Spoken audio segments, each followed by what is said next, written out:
हा व्हिडिओ नीट पहा।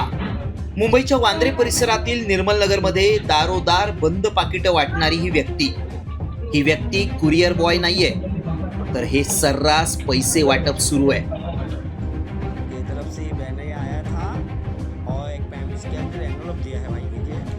तर असाच प्रकार नालासोपाऱ्यातील पेल्हार पुलाजवळ घडलाय।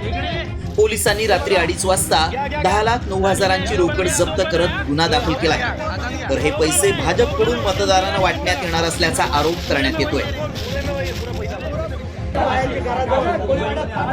दुसरीकडे वरळीतही पैसे वाटपाच्या आरोपावरून ठाकरे सेनेची चांगलीच कोंडी झाली आहे।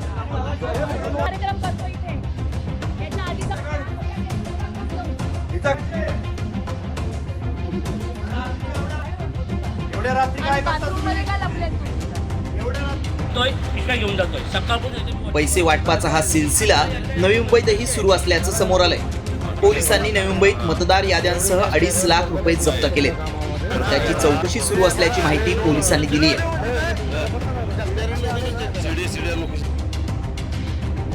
निवडणुकीतला हा पैशांचा पाऊस फक्त मुंबईपुरता मर्यादित नाही, तर पैसे वाटपाचं लोण नांदेड आणि संभाजीनगरमध्येही पोहोचलंय। छत्रपती संभाजीनगरच्या बेगमपुरा भागात पैसे वाटपावरून अनोखा गोंधळ पाहायला मिळालाय। संतापलेल्या तरुणानं फोटोतल्या फरशीवरून संशयिताचं घर शोधून काढत जाब विचारलाय। एवढंच नाही, तर पैसे वाटपाचा संशय असलेल्या यादीच्या फोटोचे बॅनरच तरुणांनी लावलेत। यावरून छत्रपती संभाजीनगरमधलं राजकारण तापलंय। आता ऐन हिवाळ्यात महापालिका निवडणुकीमुळे वातावरण तापलं असलं तरी पैशांच्या पावसामुळे अनेकांना गारवा अनुभवायला मिळतोय। या पैसा वाटपाची ठाकरे सेनेनं चांगलीच दखल घेतली आहे। जो उत्साह तुमच्यामध्ये दिसतोय, तुमच्या चेहऱ्यावरती जो एक आत्मविश्वास दिसतोय, तो पाहिल्यानंतर विजय आपला निश्चित आहे। मात्र गेल्या 1-2 दिवसांपासून पैशाचा धुमाकूळ चाललेला आहे, धुमाकूळ। आता त्यांना पैसे वाटताना भीती सुद्धा वाटते पराभवाची।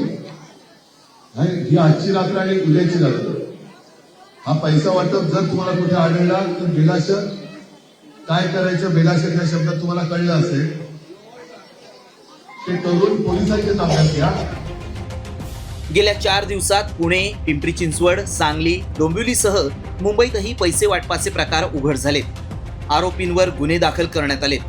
मात्र राजकीय गुंड निवडणूक आयोगाच्या कारवाईला न घाबरता बिनधास्तपणे पैशांचा पाऊस पाडतायत आणि मतदारांची किंमत ठरवतायत। लोकशाहीत मताची किंमत ही पैशांनी मोजता येत नसते। त्यामुळे आता मतदारांनीच आपला स्वाभिमान कायम ठेवला नाही तर लोकशाहीचे असे धिंडवडे निघत राहतील हे मात्र निश्चित। ब्युरो रिपोर्ट, साम टीव्ही न्यूज।